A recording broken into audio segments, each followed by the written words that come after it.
Selamat malam. Assalamualaikum warahmatullahi wabarakatuh. Perkenalkan, nama saya Imam Hidayatullah, NIM 1901114. Ya, pada kali ini saya ingin membahas tentang istilah strategi pemasaran STP, yaitu ada segmenting, targeting, dan positioning. Itu merupakan 3 rangkaian proses yang harus dilalui pada penetapan strategi bisnis. Hal ini berlaku untuk berbagai jenis produk, baik barang maupun produk jasa, yang pemasarannya bisa offline maupun online. Langsung saja ke strategi. Strategi adalah proses menyeluruh dari mulai perencanaan hingga gambaran aktivitas serta pelaksanaannya pada kurun waktu tertentu. Strategi dikatakan baik jika terbukti mampu mencapai tujuan atau sasaran dengan tepat, efektif, serta efisien dalam prosesnya. Dan hal ini sudah tergambar pada proses perencanaannya. Langsung ke pemasaran. Pemasaran adalah kegiatan utama yang dilakukan oleh pengusaha dalam upaya mengembangkan perusahaan dan untuk mendapatkan laba sehingga dapat mempertahankan kelangsungan hidupnya. Ya, pertama ada segmenting atau yang sering dikenal dengan segmentasi pasar, merupakan tindakan mengklasifikasikan pasar dalam kelompok-kelompok yang berbagai kategori, sehingga kondisi tersebut memungkinkan kebutuhan produk yang berbeda atau kombinasi pemasaran yang terpisah. Singkatnya, segmentasi merupakan proses membagi pasar menjadi bagian-bagian yang lebih kecil berdasarkan dari karakteristik yang memiliki nilai. Melalui segmentasi pasar, aktivitas pemasaran bisa dilaksanakan sesuai dengan rencana dan memperoleh hasil yang maksimal dalam memberikan kepuasan untuk konsumen. Dalam segmentasi pasar, terdapat beberapa variabel yang harus kita perhatikan seperti aspek demografis, psikografis, maupun behavior atau perilaku konsumen. Pada aspek demografis, misalnya, Anda membagi pasar ke dalam kelompok-kelompok seperti umur, jenis kelamin, pendapatan, pendidikan, ras, dan lain sebagainya. Kemudian dari aspek psikografis, kita akan membagi pasar ke dalam kelompok-kelompok yang berbeda berdasarkan kelas sosial seperti kepribadian, gaya hidup, dan lain sebagainya. Terakhir adalah aspek perilaku. Kita membagi konsumen ke dalam segmen-segmen sesuai dengan kategori dalam tingkah laku konsumen, perasaan, cara mereka menggunakan produk atau kondisi pemakaian, serta loyalitas terhadap brand. Upaya yang dapat kita lakukan untuk menentukan segmen ini adalah dengan membagi pasar ke dalam kategori user dan non-user atas produktivitas. Kedua, ada targeting. Targeting atau menetapkan target pasar yang kita ingin sasar. Targeting suatu tindakan menilai ketertarikan dan minat dari beragam segmen pasar, kemudian menentukan segmen pasar mana yang akan kita jadikan sebagai target pasar.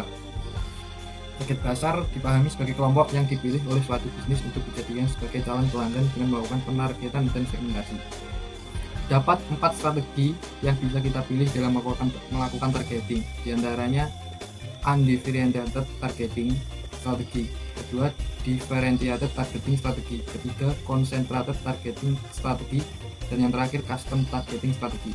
Yang pertama, undifferentiated targeting strategi menjelaskan bahwa strategi ini ditujukan untuk pasar besar dengan kebutuhan yang serupa. Maka dari itu, di dalamnya hanya akan ada satu jenis pemasaran yang diterapkan untuk melayani semua jenis pasar. Perusahaan hanya mendapatkan peluang untuk mengoptimalkan produksi, distribusi, dan periklanan massa untuk mendapatkan citra terbaik dari konsumen secara mayoritas. Yang kedua, differentiated targeting strategi menjelaskan bahwa perusahaan memproduksi berbagai produk dengan masing-masing ciri yang berbeda. Setiap konsumen tentu saja menginginkan variasi produk yang beragam, sehingga kita harus berupaya menawarkan beberapa jenis produk sesuai permintaan pasar. Yang ketiga, ada concentrated targeting strategi. Perusahaan hanya berfokus menawarkan jenis produk tertentu dalam satu segmen yang dinilai paling berpeluang di pasar. Yang terakhir, ada custom targeting strategi, ditujukan pada pendekatan konsumen yang bersifat individual. Yang ketiga, ada positioning atau penempatan produk yang merupakan upaya untuk menempatkan posisi produk dalam menghadapi persaingan. Pengembangan strategi pemasaran ini bertujuan untuk mempengaruhi tentang bagaimana suatu segmen pasar tertentu menilai produk maupun jasa ketika dibandingkan dalam kompetisi pasar. Sementara dalam menentukan posisi pasar, Anda harus menunjukkan bahwa produk bisa dibedakan dari kompetitornya. Itulah yang perlu kita pahami tentang segmenting, targeting, dan positioning dalam strategi pemasaran.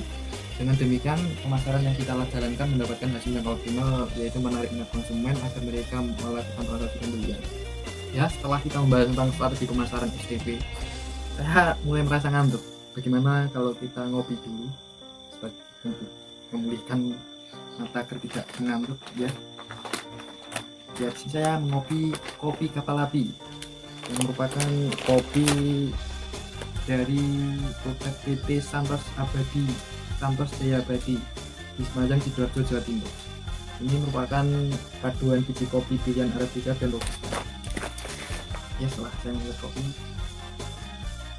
mata mulai nggak mengantuk lagi ya Bung. Ya, di sini saya akan menganalisa STP dari produk kapal api ini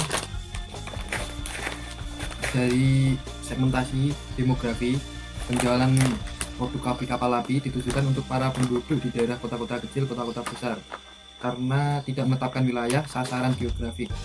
Konsumen kapal api memiliki usia dari umur 15 tahun ke atas. Konsumen kapal api juga tidak membedakan wanita atau pria dari berbagai kelas ekonomi karena harganya yang murah dan bisa diminum oleh semua orang.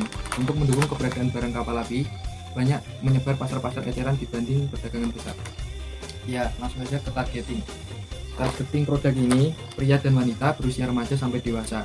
Eksekutif pelajar yang menghendaki stamina prima yang sibuk kerja lembur, menyukai tidur malam seperti untuk nonton bola, dan membutuhkan waktu aktivitas yang lebih dibandingkan waktu tidurnya. Banyak bertempat tinggal di daerah urban dan suburban, berpola pikir dinamis dan energik, lalu merambah ke pasaran anak muda sebagai selingan lifestyle anak muda masa kini. Target pasaran dari kopi kapal api tidak membeda-bedakan berdasarkan golongan ekonomi dan usia. Yang ketiga, positioning.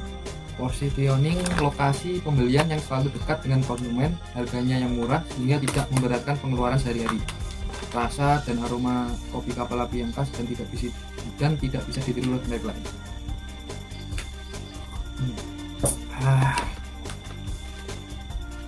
Ya, demikianlah analisa STP saya mengenai produk kapal api. Kurang lebihnya mohon maaf. Wassalamualaikum warahmatullahi wabarakatuh.